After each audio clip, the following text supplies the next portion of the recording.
All right.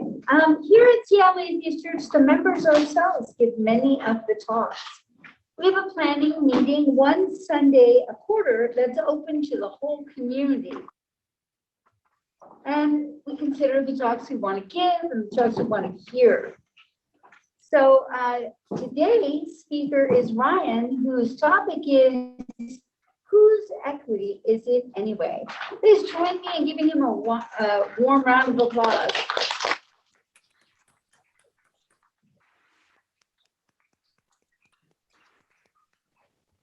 Hello, everybody. Give me 1 second.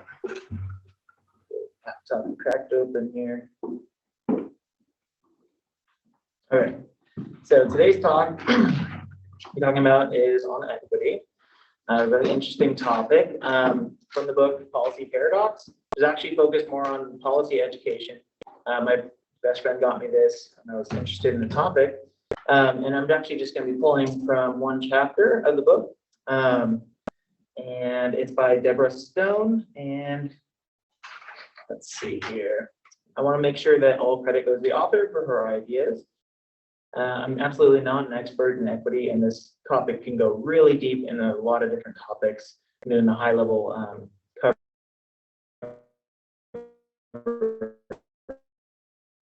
of this session.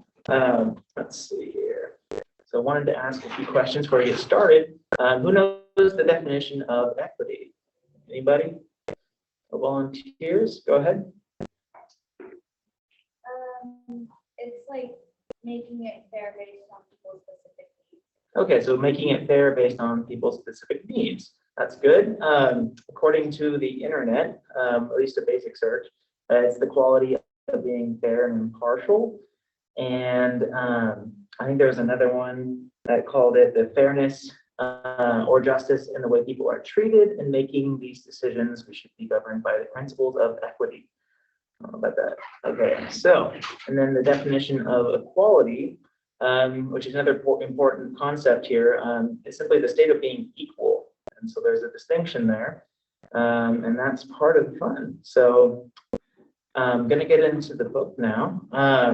So who gets what and when and how? That's what we're talking about today. It's the distribution of goods, services, wealth, income, health, opportunity, and disadvantage are at the heart of distribution conflicts, in which equity is the goal. So we want to be as fair as possible. However, fair is the key word there, and how we determine what's fair. So the conflict comes from how different sides envision a fair distribution of whatever is at stake. And you can imagine it being income, money, or health, or goods and services. It could be cake. How many slices of cake do you get compared to the other person? And that's going to be the primary example today, kind of discussing like all the concepts that come through here. So, and I was going to take a quote from the book here for the first page. So I'm going to go through a few examples of a classroom who is trying to decide how to equally distribute cake. At first thought, you might think, well, just give everyone an equal slice. However, some people had an issue with that. Some say that this solution is unfair because the people who were left out of the class in the first place would say, I wouldn't have skipped class if I had known you're giving the cake. And another person might say, that's unfair. I would have taken your class had you told me there had been cake in this class. And then another person would say, I would have applied to the university had I known that you were giving out cake in this class. So all of these people are describing solutions that have equal slices being distributed, but unequal invitations. We did not invite everybody to take part in this cake. Another set of students in this class might say the solution is unfair to higher achievers. Some students might say they should give a pop quiz and say, we should divide the cake according to performance. You get an A, you get a big slice. People who get a B, get a smaller piece. C, get a taste, so they know what they're missing. And of course, people who don't do as well don't get any cake at all because they don't deserve it. This is an example of unequal slices for unequal merit, but equal slices for equal merit. another way to distribute this cake, and there's going to be 9 in total, so hold on here. So some of the people say, well, you know what? This is not just a political science department issue. It could be taken to the whole university. People's level in the university should be taken into account. I'm a professor. I deserve a bigger slice than those, lowly undergrads. So the undergraduate should get crumbs, whereas the teaching assistant gets a mouthful, whereas all the grad students who work on research can get a sliver of a cake, while the associate professors get wedges, professors get extra frosting on their bigger slice, and the chairperson gets like half the cake or something like that. So obviously this is an example of unequal slices for unequal ranks, but equal slices for equal ranks. So for a professor, you get an equal slice compared to other professors.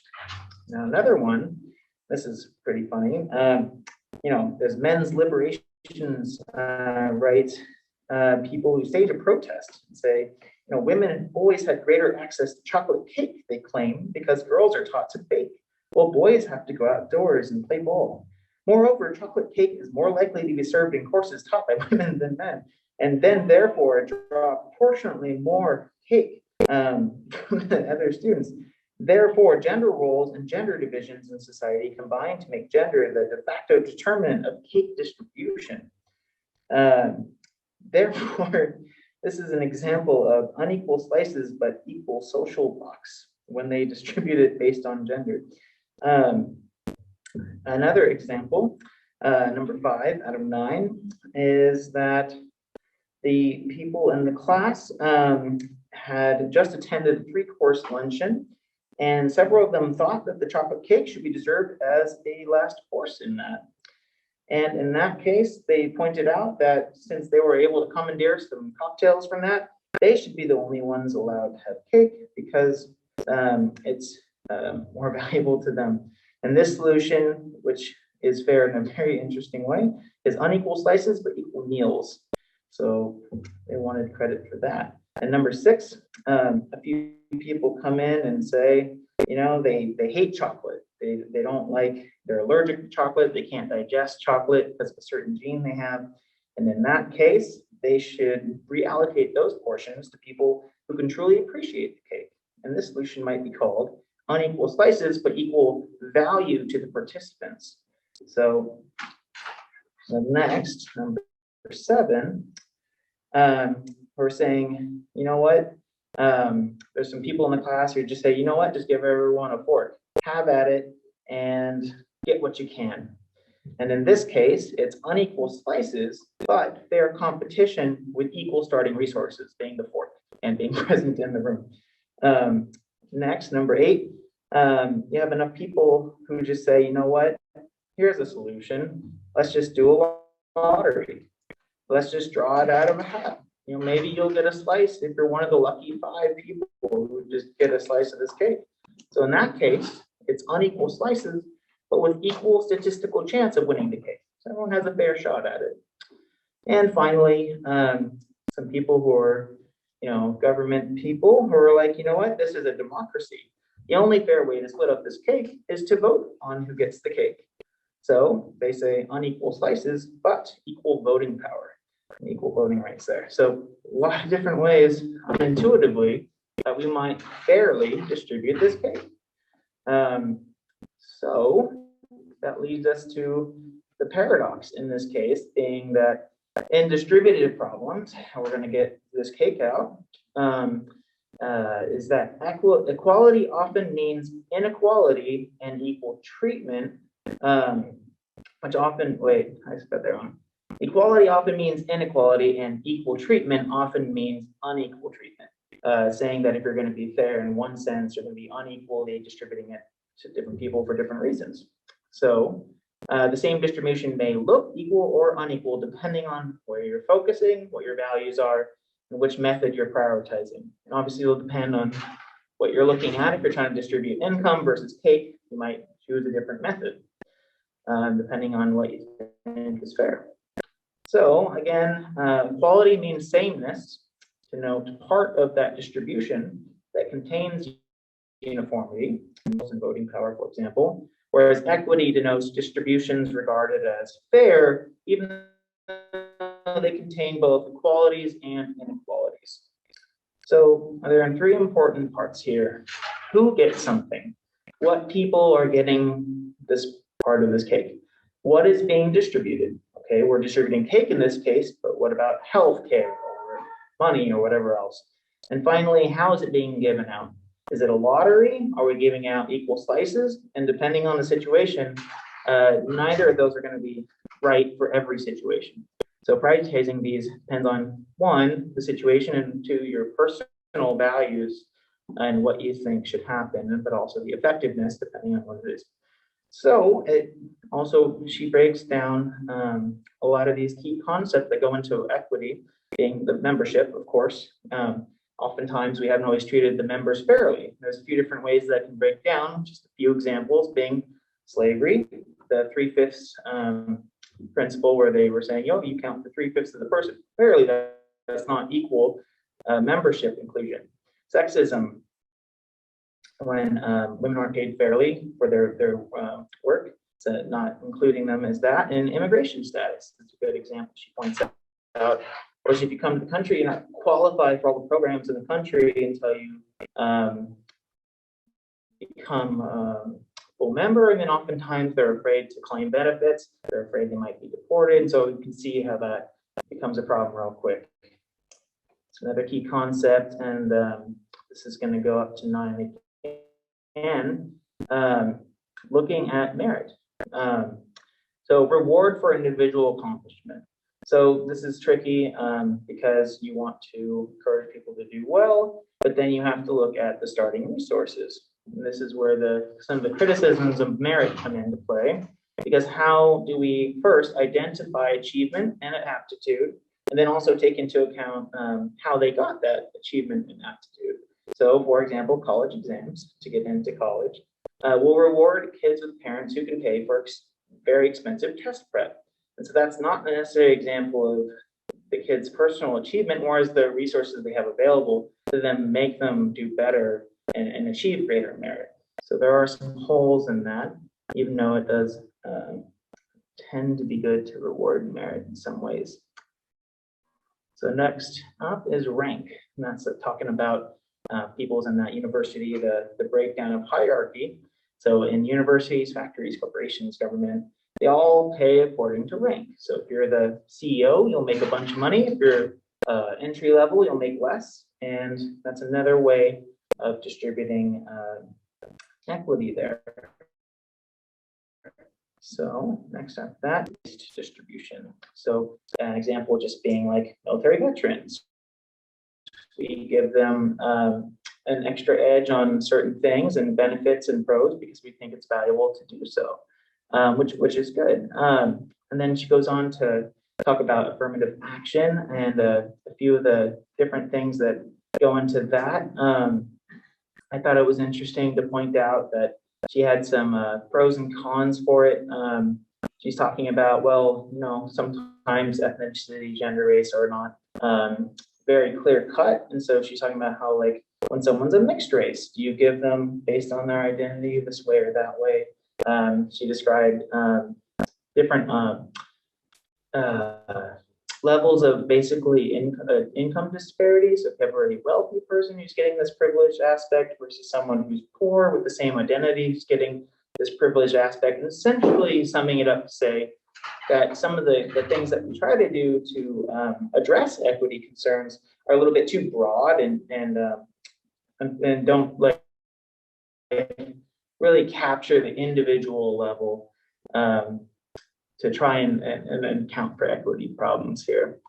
And then she has some comments on how it can be a strength as well, saying that for affirmative action, you know, diversity is a strength, and it also sets up a self-generating process for more equal distribution later. So if you were to hire, you know, more women in companies, make them CEOs, and they'll more naturally encourage there to be a more fair and equal distribution of gender in jobs, for example.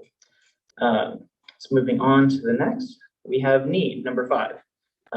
So thinking of the cake again as an example, and this time viewing it as instead of just the slice itself, but being part of a greater meal in that sense, and then extending that to maybe a kid who needs lunch at school. And so they might be considering who to give aid money to help kids out who need money for lunch.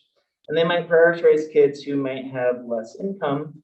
And then another example being for kids who they project out their future earnings and say, well, we're going to give you a loan because we think that you're going to make a bunch of money. Whereas we're just going to give you money because we think that you might need it more here, and try to be more equitable in that way. How do they give student aid? Okay, so next, looking at it in terms of value. Again, thinking back to how nutritional the cake was. We're changing the standard value of cake. Okay, when everyone thinks cake is food, so the food no longer has value for some people versus others. So we might want to prioritize giving people who can provide greater value from whatever it is. So beyond the cake example, it could be anything that might be valuable to some, but not valuable to others. And then and the last few here, looking at competition, lotteries, and elections. So these being more focused on those distribution ways that we're going to distribute goods and services and whatever, either through competition, through random chance for lotteries and elections. They fairly speak for themselves as just different methods of distribution here. So again, there's no right way to determine what method to use.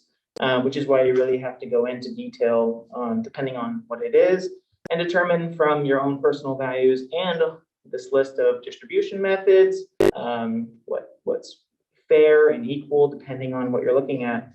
And you also have to consider if the solution that you're looking at, if you're in the terms of, let's say, your government official, what feels and looks fair to the people who are receiving the goods and service. Because if it doesn't feel fair, even though maybe it has the most positive impact on the people receiving the aid, they may not be happy with it. So she goes into a few examples, like there was a program for a village to create a water distribution system. So they were giving out pipes, but the government essentially said, you know what, it's fair, everyone gets the same length of pipe. So everyone got the same length of pipe. However, when they were done doing that, there was no pipes long enough left over to actually make the whole water system work. So in this case, the water project would have been better off not distributing equal, slices or lengths of pipe, but really fitting it to make it work for the community, even though everyone wasn't getting the same amount of pipe. So lastly, and I hope to talk about this with everyone in more detail after the talk, but just talking about some overall concepts of inequality in general, kind of looking at the flip side of what we do when we don't get equal or fair, equitable outcomes, is that it's been shown that income inequality destroys communities. And that's for a lot of other reasons. People where you have a community with really large incomes and a lot of people who don't have as much, essentially prevents community from developing because people are less trusting and more hostile to one another. And it increases racial prejudice and discrimination against women and ethnic minorities. And the more unequal the income distribution, the weaker sense of community, and the fewer the individuals who engage in communal life. So ultimately, there's a lot more that goes into that, but just wanted to get a brief overview and encourage discussion. And there's whole deep dives into this topic on any subject that you go into. So that's my talk, and I hope you enjoyed it.